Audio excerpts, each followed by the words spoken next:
Sal Gilbertie.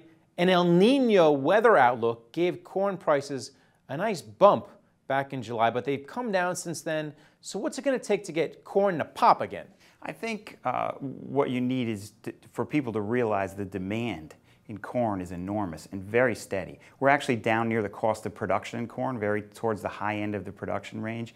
Very common in July, end of June, where people are worried about pollination and things like that because of the weather, to get either an extreme high or an extreme low. The most interesting thing is that the seasonal harvest, which occurs in the northern hemisphere for both China and the United States, the world's two largest corn producers, all that corn comes to market between basically the middle of September and the middle of December. When that happens, you often, not always, but often get a price decline. That's a good time to come in. And you are, again, near the cost of production on corn. So we may see corn find some stability here and start to rise. All right, and what about soybeans?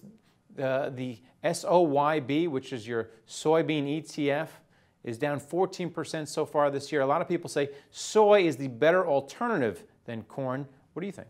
Well, the market is exactly balanced right now. The ratio between corn and beans that farmers look at, they have to do a coin flip. They can't tell. Corn and beans compete for acres, so corn price going down did take the soybean price down. Soybeans also are coming off of very low inventories for multiple years, and this was the first year we really had a good harvest. Also, we've had bumper crops in the southern hemisphere, which is very important for soybeans. So commodity investors can also get involved through your wheat ETF. That's ticker WEAT.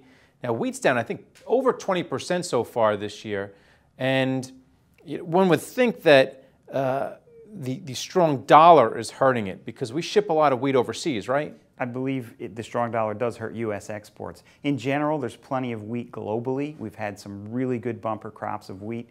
Right now, there's a little bit of a concern that we had an early frost in Brazil that seemed to have potentially harmed some of their wheat crop. So wheat's finding some support right now as we speak.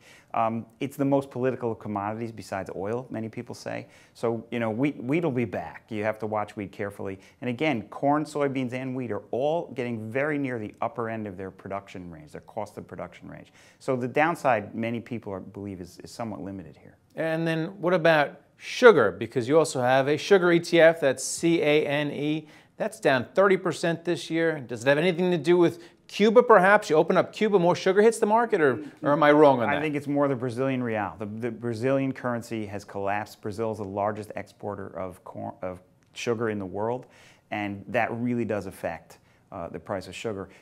Interesting to note is that this year will be the first year in 5 years that sugar economists are saying we may finally go into balance. There's been a surplus of production of sugar versus demand, and this year there may be slightly more demand than actual production. So you could see a turning point for sugar shortly here.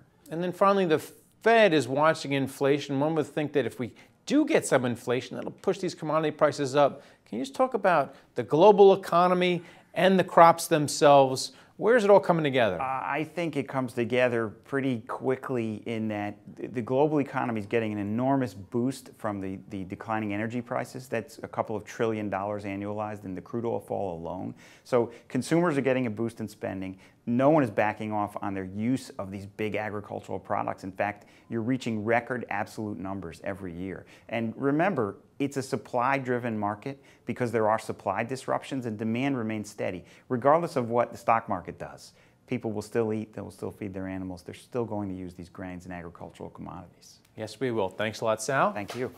And thank you for watching The Street.